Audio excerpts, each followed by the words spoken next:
What's going on, everybody? Welcome into the inaugural first ever pilot OG episode of Wildly Informed. I am your host, Brett Marshall, alongside me, my buddy Isha Jerome. Really happy to bring you guys this new podcast this year, joining the Sota Pod Network. You guys thought you'd get rid of me as a podcast host after last season, but alas, I am back. Really excited to do this show, put a little bit of a new twist on maybe some of the other wild podcasts that you heard. So we'll get into kind of what everything's going to look like. But, I always like to check in with the co-host when I start off a podcast. So Isha, how you doing tonight, my friend? I'm doing good. I'm excited for this. It's weird because the Sota Pod started, with Hoppy and myself. Now Hoppy and I don't even do a podcast together because he's off doing his thing with Z, Joe Smith. I'm doing a podcast with Seth now. So when we were kind of talking about how we wanted to collaborate with you, I was like, well, I want to continue to talk hockey and more hockey weekly with somebody. And I'm excited to do this show, man. The pilot is here, and got to give Brett credit for the name, by the way. That was all Brett. This is his show. I'm just riding the shotgun. I'm alongside for the ride here. I love it. I'm essentially hitting switches and controls, and I'm Brett's soundboard to argue with on things. See, which is perfect because that's all the stuff that kind of burned me out with Sound the Foghorn. So the fact that I can just do the part that I really enjoy, which is rambling about the Wild for an hour once a week, is what I get to keep doing. So and then you get to handle, you and Hoppy and the rest of you guys, the Sota Pod, get to handle all the back end stuff, which is perfect. It's a win-win for everybody. Exactly. So what is this show about, Brett? What are we going to be talking about weekly here? Yeah, so if you haven't picked up based on the tweets or by the name or by the logo, this is going to be a Minnesota Wild podcast. We're still going to talk big stories and stuff, but we're going to try to take, a different look at things. We're going to look at things through more of an analytical lens. We're not going to talk your ear off at it, but each week we're probably going to have one or two segments that will dive into maybe something that's trending, things that I'm noticing. I'll be doing, I'm hoping to do like a weekly blog this year that'll just it'll track PCS player cards kind of more on a weekly basis, see who's trending up, what things the team are doing, all those kinds of things. So we'll talk about a lot of that stuff through these first probably 5 to 6 episodes. We'll probably start off the show just providing a high level overview of some of those key analytics. So Corsi, Fenwick, expected goals, what all that jargon means and kind of how it's applied, so you guys can hopefully get a little bit better understanding from that. So that we'll kind of do some of that stuff, and then we'll have a fun once a week segment where Ish and I kind of go back and forth and a little debate about some topic that'll relate, kind of analytics versus the eye test. So that that's kind of what we're looking at for now. And as we go along, we'll grow and evolve. And if you guys have ideas for things you want to see talk about or whatever else, like, let us know, because we are open to ideas. It is the pilot episode, so we're not married to a script here. So we like to have fun. We like to make sure that our listeners are getting what they want out of the show that maybe they feel like they might be missing from some of their other favorite ones, because there are so many great wild podcasts in the community. So happy to be a part of yet another one. Absolutely. And you will be able to find us on our own feed soon. You can find us on the Sota Pod feed, Sota Pod YouTube channel. We're on Brett's Twitter right now. So we're everywhere, ladies and gentlemen. But we will get a separate feed fired up for this for the first episode. So you can find us. We will be posting it every Thursday, where you can find it on any podcast app. And if you're already a subscriber to the Sota Pod YouTube channel and or the Sota Pod podcast feed, it will be there as well. So you can find us everywhere. And there will be weeks, by the way, in our little debate segment where we see things exactly the same, because though I do like to crunch the numbers sometime, I'm very much more of the eye test guy. I mean, look, I got Don Cherry on my desk here. I mean, it's just, that is self-explanatory how I view the games. Everybody at the Sota Pod and Brett knows, I'm more, even though we're around the same age, I'm more of an old school guy, but I do think that analytics and the eye test can tell the story together. But sometimes one side tells the story a little bit better. So there is going to be times where we agree on something, both looking at it through different lenses. There's going to be some times when we're very off. So yeah, I'm really excited for the topics that you bring for that segment throughout the season, and obviously just to discuss wild and high level NHL stories with you every week. And just before we get into the nitty gritty here, I just have to ask, Did you hear the news? Did you hear that Connor McDavid's actually interested in going to San Jose? Yeah, I did hear about that. that whole thing, man. And then like, look, I don't mind Lazarus. Like he's kind of what's up, my dude. I like he has good articles, good takes sometimes, but these like, that's why I didn't report it that much. Like you listen to the clip, it's like you sure reported it like you had a lot of intel, and then like walked it back about 10 miles today after Hoppy started the shitstorm yesterday. Oh, we're even confusing our chat right now. No, so It was a little tongue in cheek. Basically, yeah, Mark Lazarus, who is be ready for the Chicago Blackhawks. I like when I say reported, I feel like that's not even the right word to say. He hinted at the fact that Kirill Kaprizov might be interested in playing with Connor Bedard and the Chicago Blackhawks in the future, but it wasn't a report that had a lot of weight to it, we'll just say. And after he basically caused an eruption of pushback, he walked it back tenfold today. So it was a little tongue-in-cheek comment that like, oh, did you hear that like Connor McDavid wants to go to San Jose and play with some good young players there? And like just the degree he walked it back, like for those that haven't seen it, like he basically went on the Athletic Hockey Show and said like at the draft, I was hearing from people close to the Wild and outside the Wild that, Kaprizov is interested in coming to Chicago at the end of his contract, and then walked it back today and was like, I don't think it's actually Kaprizov that's interested. It's actually the Blackhawks interested. And I was like, I would hope every team in the league is like, yeah, we'd like, there isn't a team in the league that'd be like, yeah, I would love to have Kirill Kaprizov on my team. Like, it's, right. It was just it was a very strange situation, but that fire has been put out. When he's going to get paid wherever he wants by the Wild. And, I think not to tangent too much to start off here, but I think the fact that guys, like you've just seen some of the biggest names in hockey, right, sign extensions, right? Crosby just went back to Pittsburgh for another year, like at 8-7, like definitely could have gotten more through his whole career, but stuck at that 8-7 number. You just saw Draisaitl re-sign in Edmonton. Like obviously McDavid is like, it was reported that they talked together about both extending there. Like these stars are less inclined to leave now, I think, unless it's like through a trade or something. And, I think as long as the Wild can show Kirill the path forward, and what this team has the potential to be, and if it's what we believe it can be coming out of the buyouts, it's not something I think that needs to be worried about too much unless this season absolutely implodes, which I just don't think is going to happen this year. I just don't. Yeah. I don't either. I think they're going to throw everything at him, and I think he's going to stay here because there's a bright future for the Wild if managed accordingly, and we'll get into how the Wild can be managed accordingly, especially for this season here in a moment. But before we get into the main topic, just high level, Brett, like this is an analytics based show. Why, and without getting into too much, as like you mentioned there, we will have a segment every week where we kind of talk about a certain analytical tool, how it's used, what it tracks, and why it's particularly important to analyzing the sport of hockey. But just high level, like why are analytics important in analyzing hockey? Yeah, I think, what kind of, to give a background of kind of how I got into it, I don't have a math background. I don't have an analytics background of any kind. It's purely like hobby based.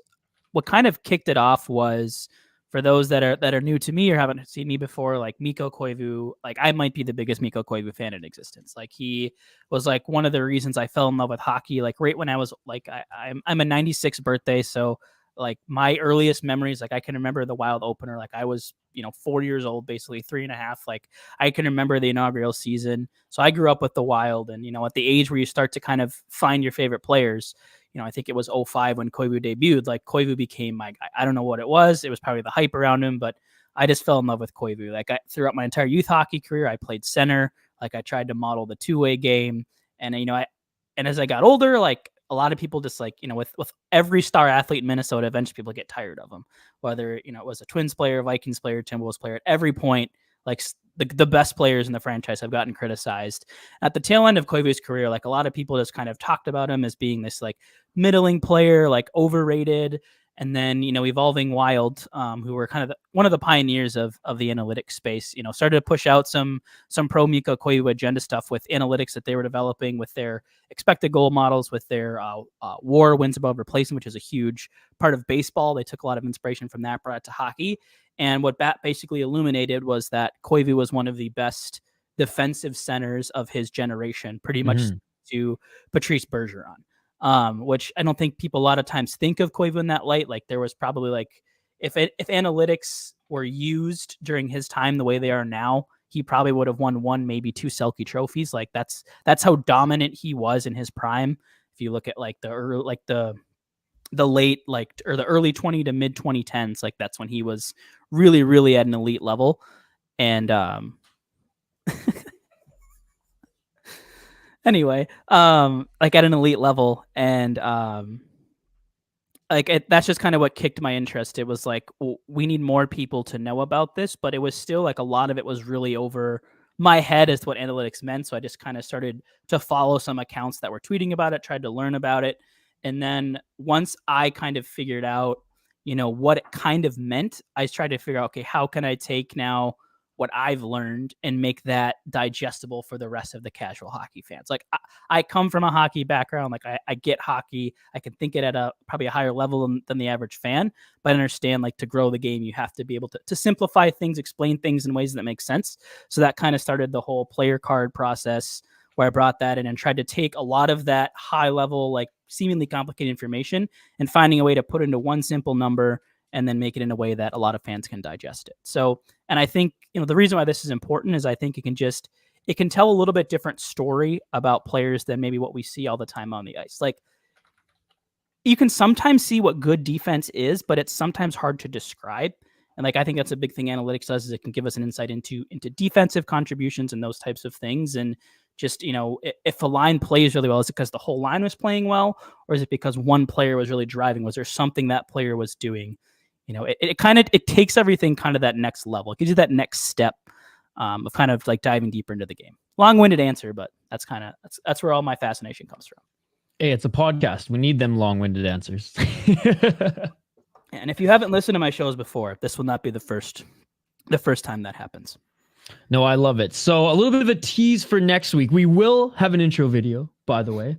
The production will be upped a little bit more. I mean, we couldn't give you guys everything. We couldn't squeeze all the juice out here in this first pilot episode. We got to give you something to look forward to. There you go. So be on the lookout for that. What analytical tool will we be discussing next week? Let's at least tee up the listeners for what's going to come up next week. Are we going to start with Corsi? Are we going to start with Fenwick? What do you want to start with next week? I think we can do a duo of like Corsi and Fenwick because they're essentially the same thing. And that was kind of like one of the first, and I think it's one of the easiest to understand. Yep. So I think we'll start there, and then, we'll start the high level and then we'll bring it down. Because like to understand like expected goals, you kind of have to understand Corsi and Fenwick. Exactly, yeah. So we'll start at the 100 level and we'll work our way up to that 400 level. There you go. There we go.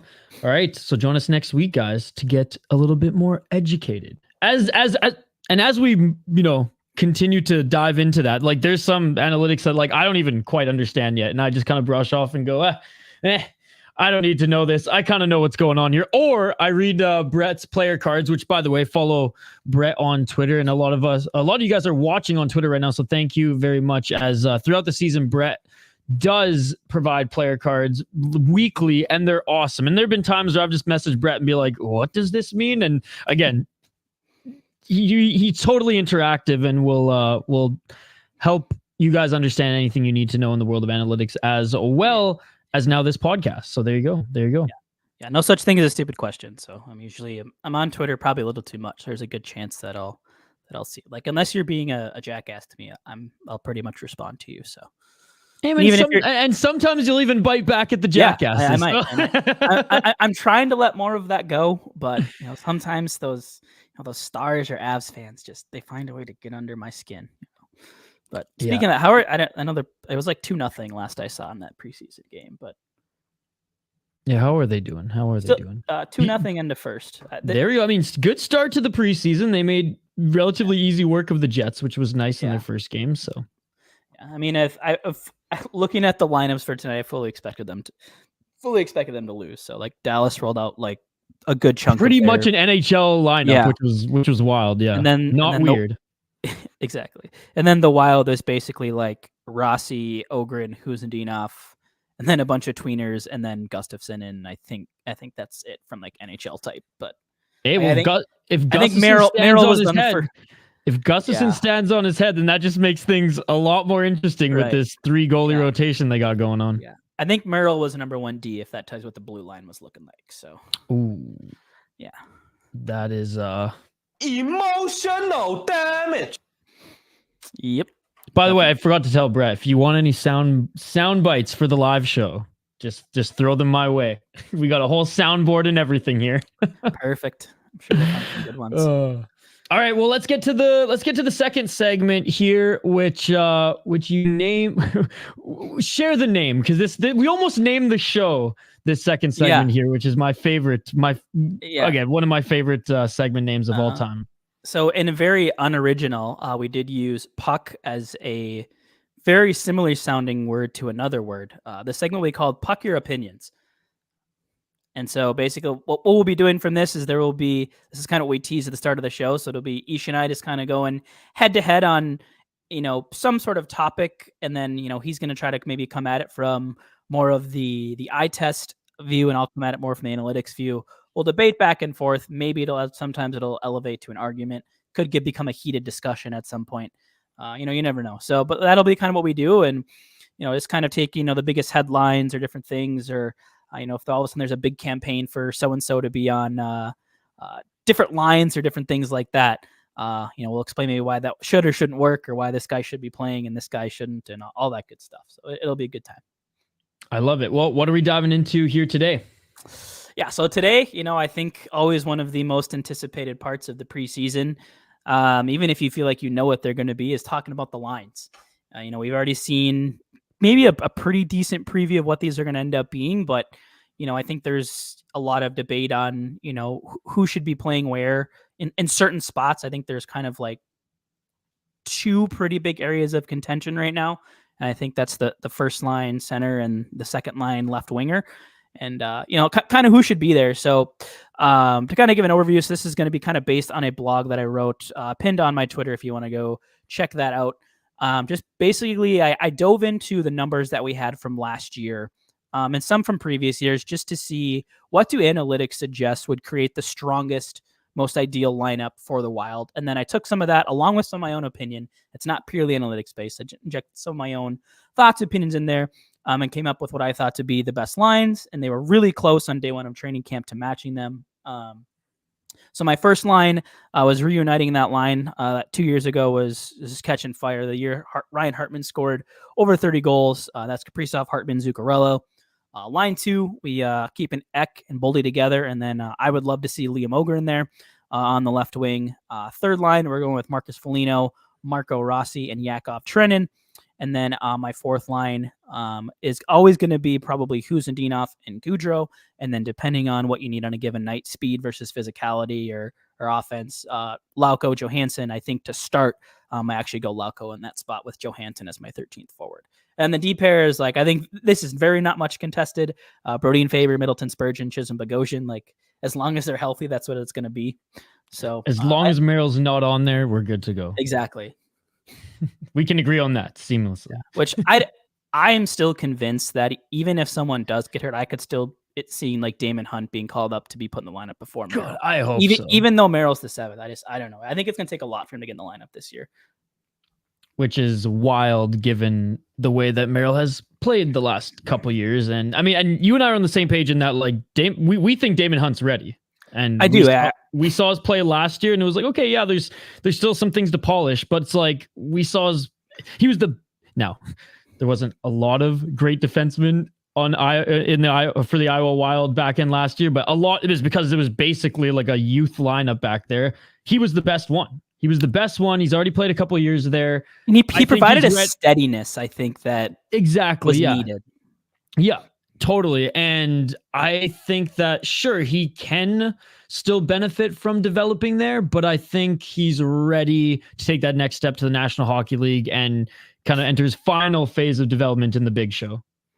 Yeah, for sure. So, I think, it's going to be hard for him to get into the lineup, probably, even in the future, which is interesting because everyone in the lineup right now, except for Chisholm, I believe, has at least 1 year left after this season.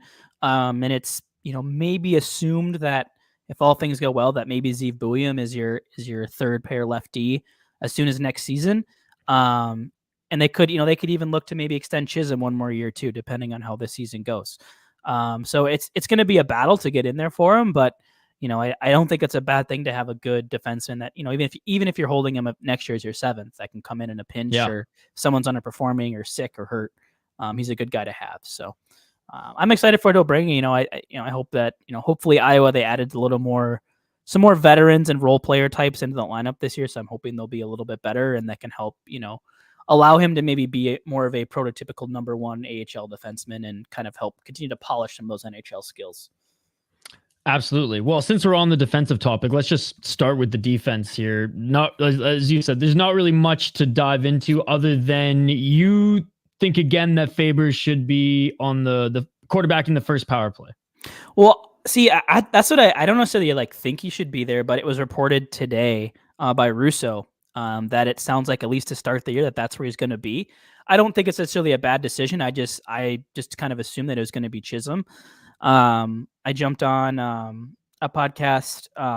The name of it is escaping me. With Terry, who does a lot of he does different betting stuff, and we talked for a while on his show about I think Faber's under over on points or something. I think was 50 or 50 to 52, somewhere in there. As me, Seth, and Terry we were talking about it, and I pretty much said that I don't think Faber is going to get the PP one time. I would take the under on that point total because I think he had double digit assists, I think, on the power play last year. I was if he's not getting those minutes, there's 10 to 15 points he has to make up now at even strength.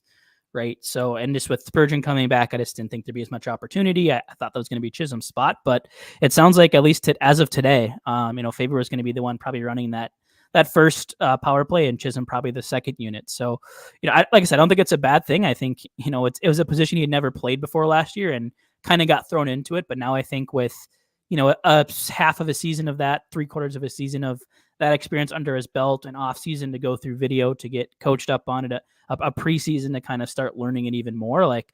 We've seen he has the ability to skate, walk a blue line, distribute the puck. It's not he doesn't have a cannon of a shot like an Evan Bouchard, but he can still, put some mustard on and get chances. So I'm excited to see what he can do. It's not a role I thought he'd be in, but, excited to see if it pays off and he can take that next step. I think the franchise record by a defenseman for points in a year, I believe, is held by Suter. And I want to say it's 52 to 54 points, where if he plays all season at a power play one, I don't see how he doesn't potentially become that new points leader. So that's something I'm going to be hopefully paying close attention to and what we see happen this year from him. And he definitely has the gas tank to play all those minutes and a dual role as the top power play guy and the top defenseman on the team. He proved that in his rookie season last year.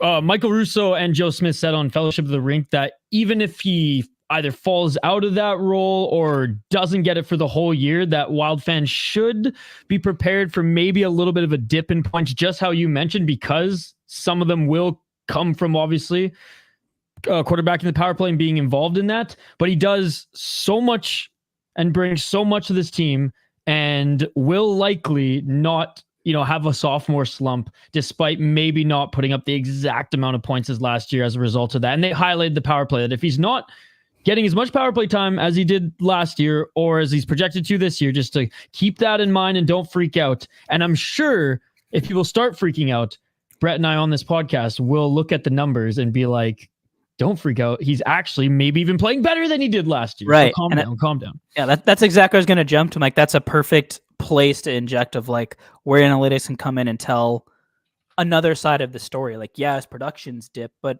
then you can look into the why. Is it solely ice time? How is he driving? How are his expected goals? Are they spending more time in the defensives? And you can look into some of that stuff. And yeah, you can tell that maybe that other side, the flip side of that coin too, who's not producing as much. He must be having a down year. Yeah. Sometimes that's true, but sometimes it's not. And before we jump to the meat on the bone and go through the forward lines, how lucky are we to have been able to nab Chisholm for free from the? Yeah, we got a top four guy who can play power play for free. Yeah, you could I might quickly lose my hosting opportunities if Hoppy hears this, but it was kind of the Kalen Addison upgrade, essentially. Like they do a lot of similar things, and I still think Addison, if you could like just play a guy strictly on your power play and have him sit on the bench the rest of the game, he's a great guy to do that. But for some teams, that's just not a feasible thing to do. But we saw him look really good in the power play, and yeah, I think he's a competent, bottom four defenseman that if you have to move him up to your second pair in a pinch, you can do that. And now they have him on a really cheap, like I think it's about $1 million if memory serves, that you got for literally nothing from a rival team in the division, no less. Like I think that's the icing on the cake, right? Is you not only improved your team, but you took an asset from one of your division foes in the process. So yeah, I think he looked really, really capable last year, and I'm excited to see what he can do kind of now with a whole year of, or half a year plus the offseason of being able to adapt to Heinz system. And I think that there's something to be said about having a consistent D partner too, and learning those tendencies, how you guys work together, where to be when this guy's doing this and that kind of things.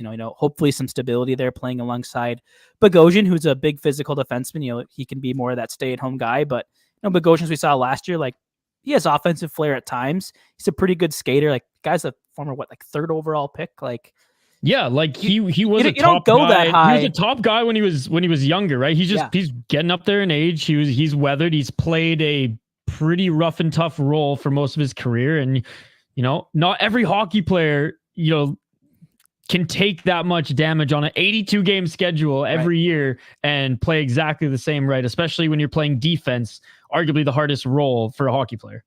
Yeah, he's like the definition of like a grizzled veteran. Like if you were to like Google grizzled hockey veteran, like a picture of it'd be like either Brent Burns or Zach Bogosian would pop up on your screen. Yeah, except Brent Burns continues to play at the crazy level, but he's an anomaly. Like he is like it's wild. It's wild. There's something in that beard. I mean, look at Joe Thornton. When hockey players can grow that beard out that much, I feel like it's game over for everybody else. Yeah, exactly. All right, let's get to Radko Gudas, right? Just got captaincy in Anaheim. Big old beard. Oh, one of these days you'll have to dig into his analytics. His that fails the analytics and eye test. His analytics defensively actually are pretty solid. Like they're like top four. Wow. They're like Jay Fresh had a graphic the other day, and like even I was pleasantly surprised because I had this sort of mindset. Dude, was like, oh, guy's just like a bottom six, just like enforcer defenseman. But no, he's actually like decent. Like not like all-star, but like he's not bad. He's serviceable. I like his physicality. Yep. I like his physicality. All right, let's get to the forward lineups here, starting with the top line. You said Kaprizov, Hartman, Zuccarello. Make your case. Yeah, so I mean, obviously the given here is Kaprizov, right? No matter who is the center, who the other wing is, like you're gonna have Kaprizov as your top line winger getting the most ice time every night. I did debate quite a bit, because what I was trying to create with my lines was balance, right? Like I think what we saw last year is like when Kaprizov, Eriksson Ek, and Boulder are on the ice together, they are a threat. Like they were a top three line in pretty much like every analytic number you can look at, like even down like the basic like goals scored. Like they were the elite of the elite lines. Like they were on par with stuff like the McDavid line was doing, what Florida's top line was doing. Like they were a legit top line. But what happened, I mean, partially due to injuries, is just you just then had like 3 fourth lines basically underneath them, or like maybe like third lines. You could maybe argue like 2 third lines and a fourth line. Like they didn't have, and those lines didn't really have much of an identity. It was like, hey, we need depth scoring, so we're going to try to kind of balance out these 3 lines and just hope that some of you can add some depth scoring. Like they didn't really have a shutdown line. There wasn't like another line that when they came over the boards, you'd hope that would maybe have been the Rossi, Zuccarello, and then it was a mix of like Johansson and Hartman. I think that kind of factored into that line. Like you were kind of hoping they would bring that scoring, but that never really came either. So, as much as I wanted that trio to be together, with Eriksson Ek, Boldy, and Kaprizov, I just, I think it's more of like I think it's something they have in their back pocket. It's the race in the hole here. Late in a game, 5 minutes, final 10 minutes of a game, you're down by a goal. Sure, that line's coming over the boards every other shift. Heinz knows it works and it can be a threat. But if you really need to put together a solid 4 lines and maybe 2 or 3 that can actually provide scoring, you're gonna have to mix it up. Exactly. So that's the reason I separated those 3. And then I think by separating those 3, I think the easiest decision there was putting Zuccarello back on his wing. If you look at the splits of what Zuccarello did last season with and without Kaprizov, like you have 21 points in about 500 minutes played versus 7 points in a very similar amount of time, 460 minutes. I just have to highlight though, with only 2 more goals, but that's not Zuccarello's role. He's to set up. But I just found that was funny. I smiled when I read this. I was like, but only 2 more goals. Yeah. So like obviously he's the still double, but still double. Yeah. Like he's such, and like his passing, I think, is so underrated. Like in Minnesota, we understand it. And I'm assuming in New York, where he played previously, like people have a pretty good appreciation for it there. But like, I mean, we've seen it. I mean, this guy has, like, when those 2 are on the ice, it's like they could play with their eyes closed, and every pass that they make would just go tape to tape, like every single time. And, I think if the Wild are going to have secondary scoring, like they need to have a second line that has Eriksson and Boldy, and you need Zuccarello to produce. Like there was, I think, a point last year. He got off to like a crazy start. I think there was a point, I think in like December, where like he was on pace for like 94 points or something like absurd based on what he was doing. And then of course injuries happen, lines get shuffled, like he goes away from Kaprizov, then he falls off a cliff. And then because that Boldy, Kaprizov, Eriksson neck line was single-handedly trying to like will the Wild back in the playoffs, they didn't touch it. But I think now with the roster healthy, you at least have to go back and start there. If it doesn't work, you can go back to what you saw you worked, but they need Zuccarello to get going. He's getting old. He's not going to be a point per game player. Like, I think you're happy if he gets you, 50, 60 points this year. But playing alongside Kaprizov, that's very possible. It's just consistent. It's consistent every time. Pretty much every moment that he's played with Kaprizov with the Wild, he's done well, right? Yeah, exactly. Like it just works. They have a chemistry. Obviously, like he's Kaprizov's best friend. Like I don't think that's a secret to anybody. So I just think he makes sense on that wing. And then the Leafs kind of left that final spot. So obviously, I knew Eriksson and Boldy was going to be a combo on my second line. Marat Huzandinov, as much as some fans think he's the top line center, he's not. That's not what he does best. So it came down to Hartman versus Rossi. And I'm not going to talk too much on Rossi here because I think I'll dive in more when we kind of talk about the third line. But the long story short is just what they do best fit better in this format. So Ryan Hartman, when he prior to the Wild, he was a very defense first type of forward, pretty good underlying defensive metrics, had a little bit of scoring touch, but that wasn't the focus of his game. Then all of a sudden he comes to Minnesota and that completely flip-flopped. His defensive numbers dropped way off, but his offensive numbers shot way up. So since he came here, I think he's third in the team in shots on goal. We've seen him have a 30-goal season. He loves to be a pest. We know he'll if there is one guy on the team that is not afraid to go stick up for his teammates, we know that's Hartman. He's going to go out there. If a guy runs Krill, he's going to go over there and drop the gloves with them. He's going to run his mouth. He's going to get in guys' faces. He's going to cause havoc in front. And most importantly, he's going to shoot the puck. Because I think, the number one problem we've seen when Kaprizov and Zuccarello are together is sometimes it's so much east-west, right? They're going across ice. They're trying to get, this perfect, picturesque goal, highlight reel passing play. But Ryan Hartman's just fuck it, I'm just going to shoot it. I don't care where I am. I'm just going to put it on net and I'm going to wreak havoc. And that's why he scored 30-some goals that year. Pretty much all of them at even strength is because he'll just shoot the puck.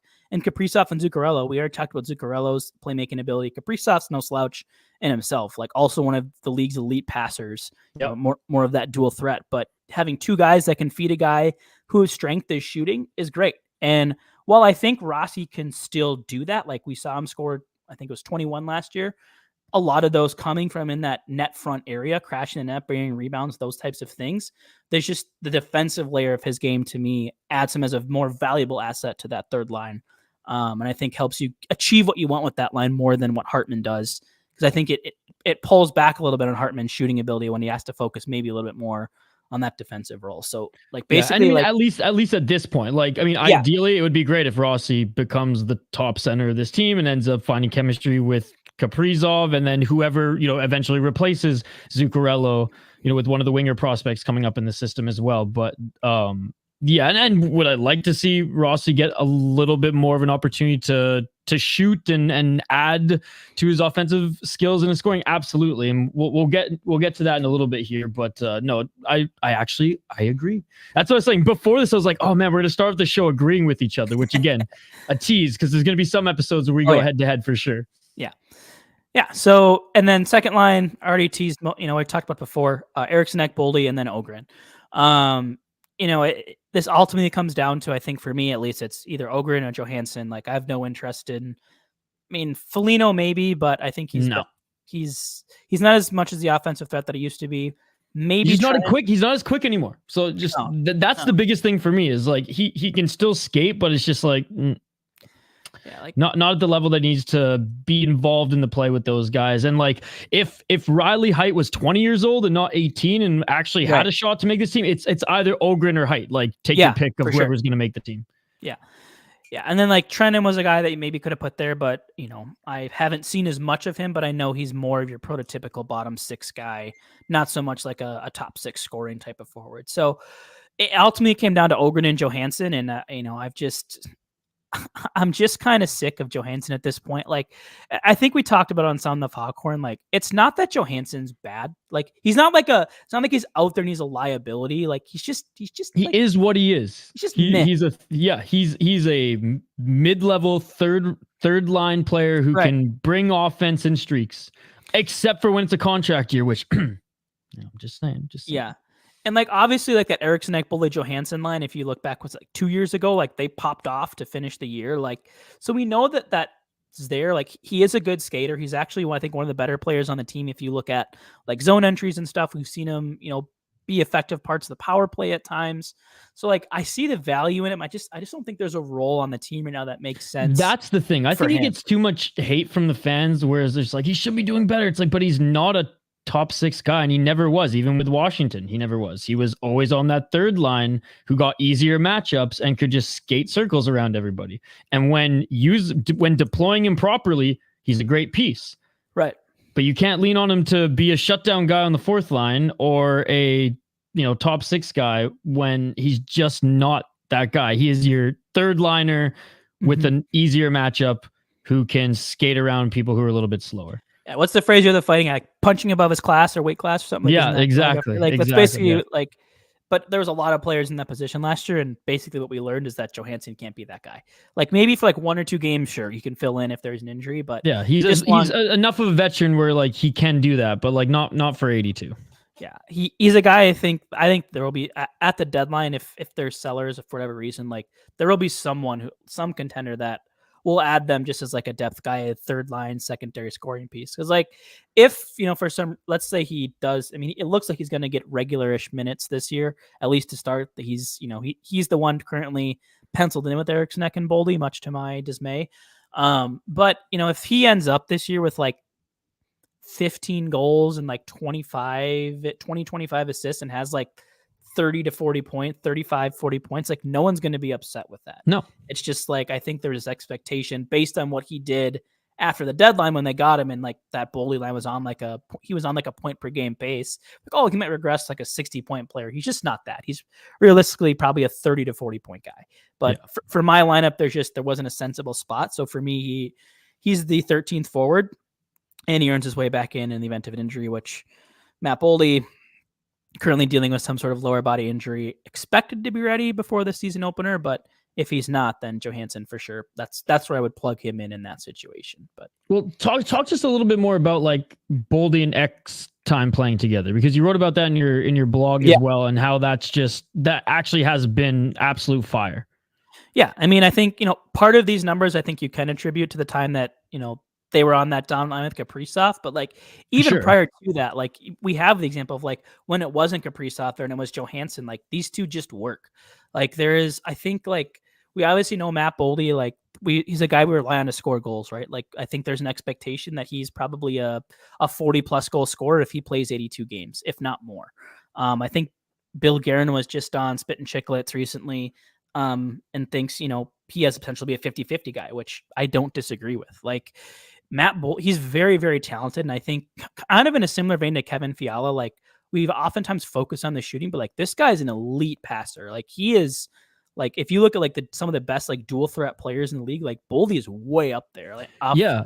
in terms of the scoring chances and shot chances he creates off his passing, and then also just the shots that he takes and scores on. Like he is extremely valuable with both of those skills.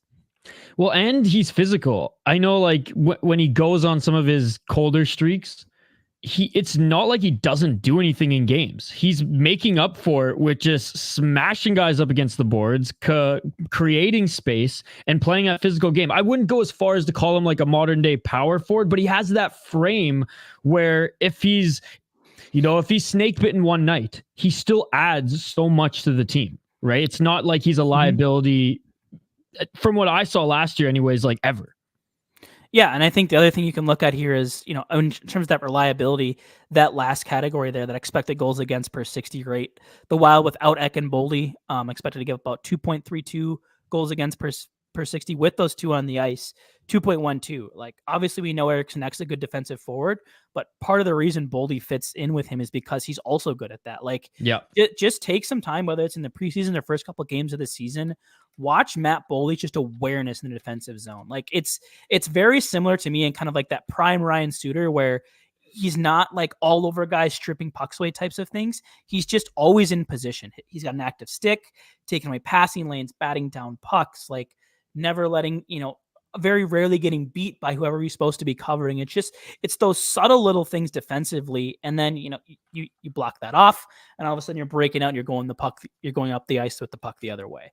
And I think it's just both those aspects. You have the passing that Boldy brings, his willingness to shoot the puck. Obviously you've seen Eriksson Ek, who I think a full season, if he played with Kaprizov, Boldy, and then was plays power play one, like he's a potential guy to score 50 for me. I think he's like second in the NHL in like individual expected goals, like shots on goal. Like he is like at the top of the league in terms of the pucks he puts on net. And I think, when you talk about how do you create, scoring on your second line, well, two guys that like shooting the puck's a pretty good way to do that. And then just, obviously, let me talk about Ogren. Just, I think the offense he brings and the potential we've seen, a third guy that likes to shoot the puck, can forecheck, can skate. Like, to me, they're just three similar types of players, which exactly it doesn't always work with, because if you have, if you put another pass with Kaprizov and Zuccarello, like that could become disastrous, right? But I think it's three types of players that work really, really well. Three types of players who can pass, can shoot, and can play physical, right? So even if Ogren, which he probably will, being the true rookie this year, if he does make the team and he theoretically gets that second line spot, like he'll probably take a little bit of a step back, but in that he'll be forechecking a little bit more. He'll be fetching pucks and doing a little bit more of the dirty work, which, hey, for a young guy developing in the league at the highest level, you want to check those boxes and see if he can actually do that and not be coddled there and getting easy matchups early, especially if he's going to be a top line guy moving forward for a while. And again, like I said earlier, if Height was 2 years older and he was ready to be in this spot, which like he very well maybe could be ready if there were roster spots for him again, or even just the cap space. Like I think even like the cap space is cap space impossible at this point. Yeah, like he very well a little bit smaller of a player than Ogren, and plays a little bit different, but he does have the tenacity and two-way play as well. And I think that like either of those guys could be good options for the second line. But like, if Ogren works out and he is the guy that, that we project him to be, even in his rookie season, putting up pretty good numbers, and there's obviously room to develop, this could be one of the nastiest lines to play against. Yeah. I mean, because now, you have the defending team's best defensive line now has to decide, do I want to try to stop Kirill Kaprizov and Matt Zuccarello from passing and skating circles around us, or do I need to match up my top line to stop this like relentless forecheck shooting machine of a second line that are gonna like destroy us with hits all the time too and create havoc in front of the net and push guys around? Like, that's a decision you're now forcing teams to make, right? Where if you do just have that Kaprizov Ek Boldy line, like they're probably going to get that top matchup every time. Yeah, like, teams are going to stack up against that line, or whatever shutdown line the other team has. Exactly. Then it leaves room for the teams, McKinnon line, for example, in Colorado, to dance circles and run circles around the rest of the lineup. All right. Well, that's the perfect segue into the third line. Yeah, and I will say my last little bit on Ogren, like even if he doesn't start the year there, like it almost kind of might be like a rookie wide receiver in football where there's kind of just that ramp up here, like get familiar, learn everything, learn your routes, learn the playbook, and by week 5, 6, we're gonna have you in there as our wide receiver 2 or whatever it is, right? I could see it happening with Ogren. Maybe he starts on the 4th line, learns some things, and slowly just gets elevated up, and by a third of the way, but by Christmas time, maybe then he's on that second line spot. Yeah, which again, 82 game season. There's so much room Exactly. for that, especially in the first month or two, where it's every team is doing that as well with their either new players in their lineup or their rookies as well.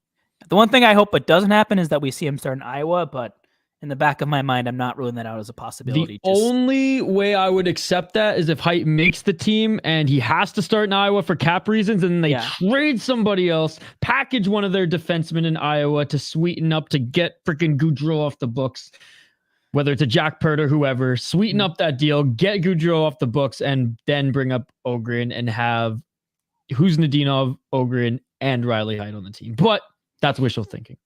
Yeah. It's possible, but it's wishful thinking. Yeah. So my third line, this is definitely the one that was most contested here, was the Foligno Rossi Trenton line.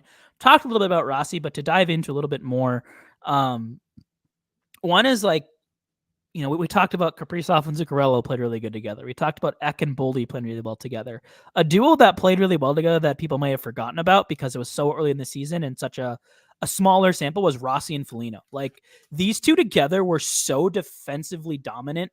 Like we talked about Eck and Boldy's expected goals against per 60 rate 2.12.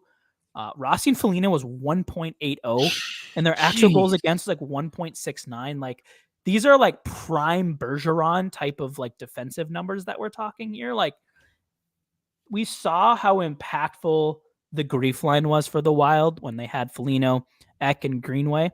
Like they were a line that played suffocatingly defensively in their own zone. And then when they did get in the offensive zone, they scored a fair amount. Like it wasn't like they never scored, but they could just spend a minute just forechecking the heck out of a team, not even necessarily get a shot on goal, but they just forecheck the heck out of a team, oftentimes the top line on the other team. And then, if it's a home game, it would really rile up the crowd. It could shift momentum in a game without even scoring a goal or even so much maybe even putting a shot on net. And I think that's what this potentially could end up being again. Like we know Rossi and Foligno work well together. We don't know if Trenton fits in there, but if you look at some of the things that Trenton does really well, he's really good on the forecheck. He's like your prototypical dump and chase guy. Good skater. Like, he's quick. Yeah, he's a good skater. He loves to play physical. Like he is among the league's best in terms of like pressure rate off dump ins and also puck retrievals. Like if they're getting out of the zone, getting in there, like he's going to be in there. And then all of a sudden, then you have Marcus Foligno coming in there too, is also good at a lot of these same things. And you have a defensively responsible center now in Rossi, who is, you're probably running like maybe like a 2-3 check, maybe where you have two guys down low with, Foligno and Trenton, and Rossi's kind of your third guy floating out high, making sure you don't get beat in anything should that aggressive forecheck get beaten, but can slide down if they get possession. Like I think there's a system that works really well here. Those two forechecking stats down at the bottom, you can see like very dark blue bars. And those are, if you can't read it, it's that's his pressures per 60 and recovered dump ins per 60, like things that they definitely aren't getting from some of the other players that could potentially sit in that spot. And like a lot of the pushback, maybe this is your point, so I'll let you talk before I maybe spoil the argument. But yeah, like my baseline. Yeah, and hey, good to see Aaron, one of our Columbus Blue Jackets podcasters. He said Columbus Blue Jackets would happily take Freddie. Bro, we know your coach would happily take Freddie. Yeah. Just that, all due respect, like I know the name is a little bit of a sensitive, like realistic thing that I think that did put kind of a pin in that for now, which rest in peace, Johnny. Sure. Absolutely. Yeah, I guess my only pushback, and that's again with the caveat of I agree with everything you said there. Having this line as like a really good shutdown line and also tough line to play against, where you could maybe even match this line up against some of the team's top lines, given I said earlier how Foligno's starting to slow down a little bit and was never really a world beater when it came to just like north-south speed skating. But with Trennan, who's really quick, and obviously you have Rossi, who's really quick, like that could work. But we want to see Rossi develop into that top center, or at the very least your second line center, a top six center. And putting him in this role doesn't do him any favors to advance his offensive abilities a little bit more, to get more reps in that role, which we saw glimpses of last year with nobody really to play with. So like you could assuming that Trennan like works out and is everything that he was in Nashville and everything that you highlighted there, like this maybe could be an opportunity to put Johansson on that line, especially, and this is going full circle to what we said earlier, especially if the top two lines are handling teams better lines and getting the harder matchups, then this line can go head to head with other teams' third lines, shoot, maybe even fourth lines who aren't, knock on wood, aren't as aggressive, aren't as more shut down forward. And this could maybe be that opportunity for Johansson and Rossi to be the offensive guys, and Trennan to do all the dirty work and help them get the pucks and clear space and retrieve for them as well.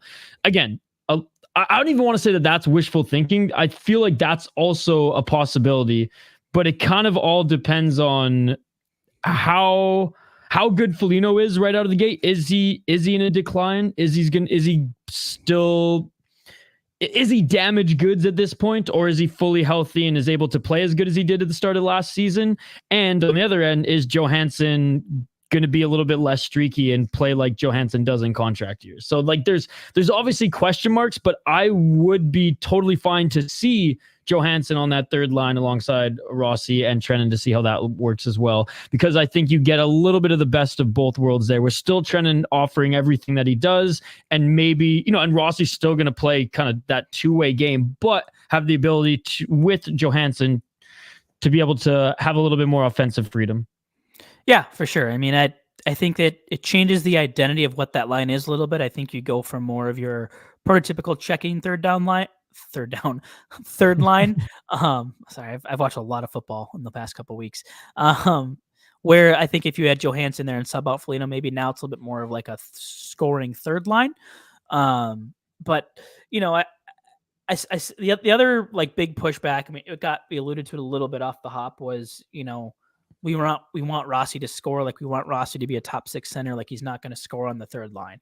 Well, argument one I have is Rossi had 40 points last year, essentially playing in more or less this role. Like, he saw time with Kaprizov and Boldy and Zuccarello, but like his line mates constantly shifted all of last year, partially because I think he might have been one of the only players I think he played all 82 last year. I don't think he missed any. He's one of, I think, the few that was like, yeah, he was healthy all year. Like one of the few that was healthy the entire season. So that'd be my one. It's like, he's proven he can score no matter what role he's playing in. But the bigger thing for me, and it's like, look, listen, I'm a Marco Rossi truther. If you're a longtime Sota Pod listener, like there's a clip of me like reacting when they drafted Rossi, like he was my draft crush. Like Rossi is still like one of my favorite players. Like, don't hear what I'm not saying here. Like, I want him to succeed, but when you look at just the way the organization talks about a guy like Danila Yurov, and the way they talk about a guy like Riley Heidt, and the way they've challenged Rossi a little bit more to like take that next step, like, to me, like, obviously Joel Eriksson Ek is solidified as one of your top six centers. Like, he's either you're going to be your top or your second line center. He's too valuable scoring. He does everything too well to not be giving him 18 plus minutes a night. Like, he's not a third line center anymore. He's a top six guy, right? So he's obviously one of your two, which means now there's only one spot left. And they believe that both Yurov and Heidt have the potential to be centers.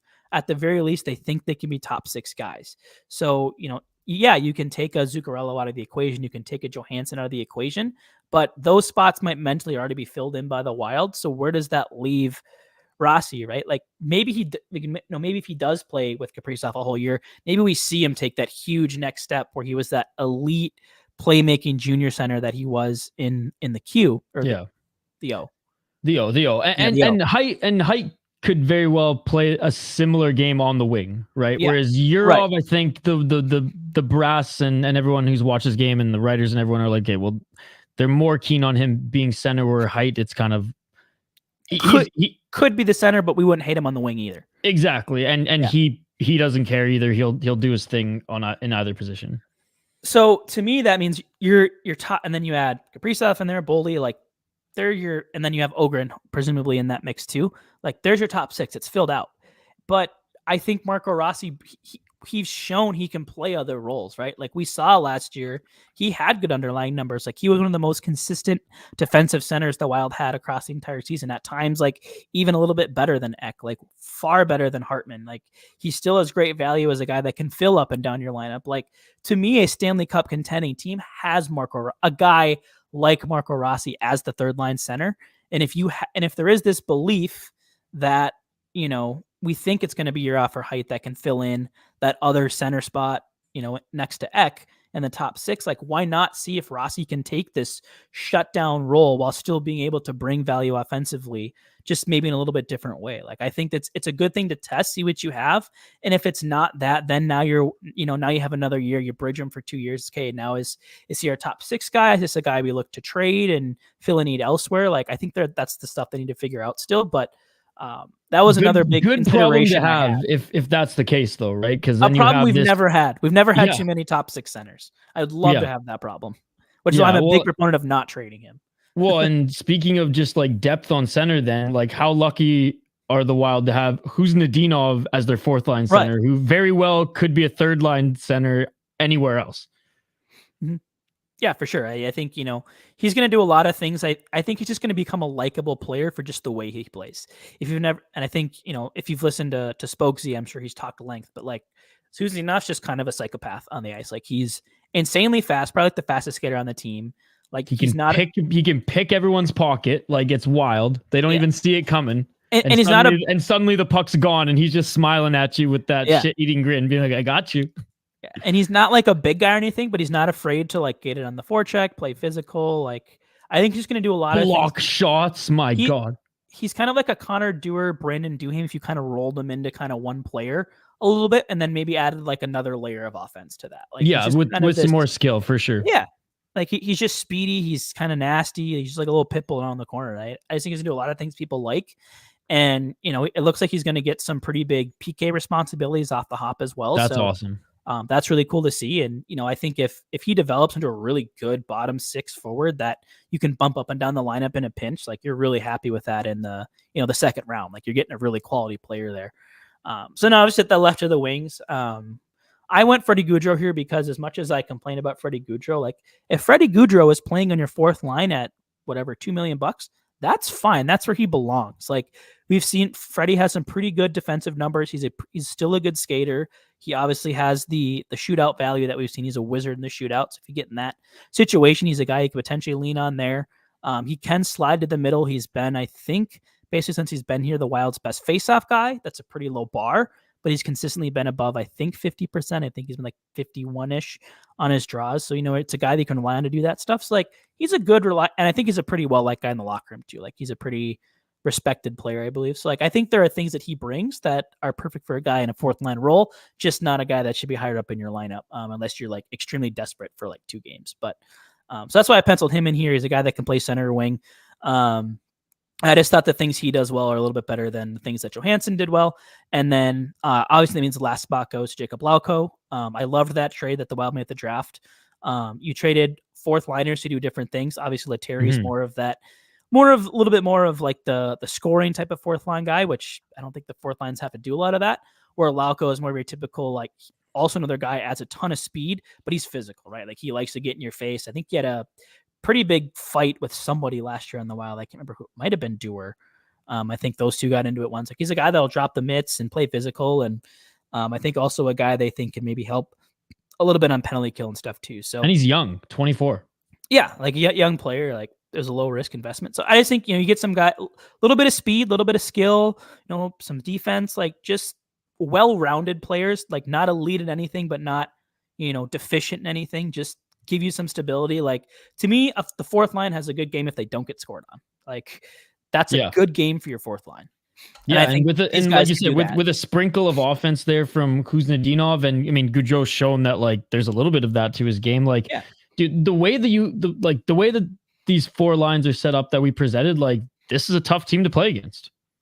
Yeah, like I've said it all year long. It's like the 3 big ifs are if the penalty kill improves, if the goaltending is like league average, and if they stay healthy. Like this is a potential 100-point team. Like obviously it's 3 really big ifs because the goaltending was bad last year. The penalty kill has been historically awful, and they had, however many guys missing tons of games last year. But like the team as it is on night 1 is a very good, well-rounded hockey team. I think a lot better than what a lot of people give them credit for. And then you also look at like, even when they weren't healthy, like, and they were dealing with injuries, they were still like a 93-point team under John Hines, even with bad goaltending and a shit penalty kill. Like they still managed to be a 93-point team. Like, not even saying that those things have to go like top 10. If they just get back to average, like you're talking a really, really good team. Yeah. In a nasty division though. So we'll see how it plays out. Yeah. But even with the division, like a lot of teams got better, but like, I don't think the Wild are any worse than Winnipeg or Nashville or St. Louis. Like maybe Dallas and Colorado are probably still the cream of the crop of the division, but like, I don't think the Wild should be able to compete with those teams. At least I hope so. I mean, they were terrible against them last year. Whatever. Yeah, like Nashville's improved quite a bit, and Winnipeg. I have my thoughts on Winnipeg, but we're getting a little long here today. Maybe maybe once they play them in the regular season, I'll dive into, because they're bringing up some legit players that they've developed from Manitoba, and some guys who've played near 100 points in the NHL already, who are big, nasty guys who fit the Winnipeg Jets ethos, we'll just say, but and identity. So that one's a little bit interesting. And Seth and I talked about it on his show as well when we were ranking kind of all the teams in the division. But no, man, I think this was a successful pilot. We didn't have an intro video, but we had 2 successful segments. We teased what we're going to be highlighting next week as far as educating those who don't know too much about analytics. We'll start at the easy. We'll start at the Corsi Fenwick. We'll work our way up to some more complex ones as we build the framework. And tell everybody where they can find your blog too, so they can read up on it, because we will be drawing from it every week, pretty much every week, either stuff that either key moments or storylines that happen in games that we can really dissect, or topics that I'm gonna have to get used to that as well, that Brett, naming the other co-host, that Brett brings forth in his blog that we're gonna talk about in this segment. So tell everyone where they can find you on social so they can see your player cards, and tell everyone where they can find your blog, and I'll also link it in the chat here. Yeah, on Twitter at @B_Marsh92. I should check if I have a link tree in my bio that links to some of the stuff that I've done. I don't know if it links to my Medium or not. I think for sure some of the previous ones I've done have been on there, so you can click that and then get to my profile through there. But I'll make sure I add a link into this after this show. Make sure you can get there. But yeah, just on Medium, it's like a free to write and use website. So I don't even know if there's ads or anything on it. So free to read. Like I said, my goal with analytics is just to let as many people know about them as I can. If you want to pay me for my work, like maybe I'll consider putting it somewhere. But for now, it's free for everybody. So, so that's where you can find that stuff. Then the podcast at Wildly Informed on Twitter, and the O is a 0 because someone who has never tweeted and has 0 followers and 0 following had Wildly Informed taken, and Wildly Informed pod is 1 letter too long. So one with a 0 there, and it still, I think, makes sense with the theme of the show. So I was just gonna say it fits the theme with it works. But if you're searching Wildly Informed and it's not coming up, make sure you change that O to a 0, and then it should pop up. Well, there you go. That's it, ladies and gentlemen. Episode 1 in the books. I'll give you the last words. Yeah, thanks everyone for tuning in. And like I said, we're pretty flexible on this show. So if there's something you want to know more about, if there's a hot topic in the league you want us to get into, even from an analytical perspective, like let's do it. Let us know. Like, happy to make this show whatever you guys need. And for those that tuned in live, this is the first live show I've ever done on my own that I'm hosting and not been a guest on. So appreciate you tuning in, and hope to see you on the future episodes here. There we go. Back next week. We'll have a separate feed for this show. You can find us on the Sota Pod feed. You can find us on Twitter. You can find us on YouTube. But with that being said, we are out, ladies and gentlemen. Have a great rest of your week, and go wild.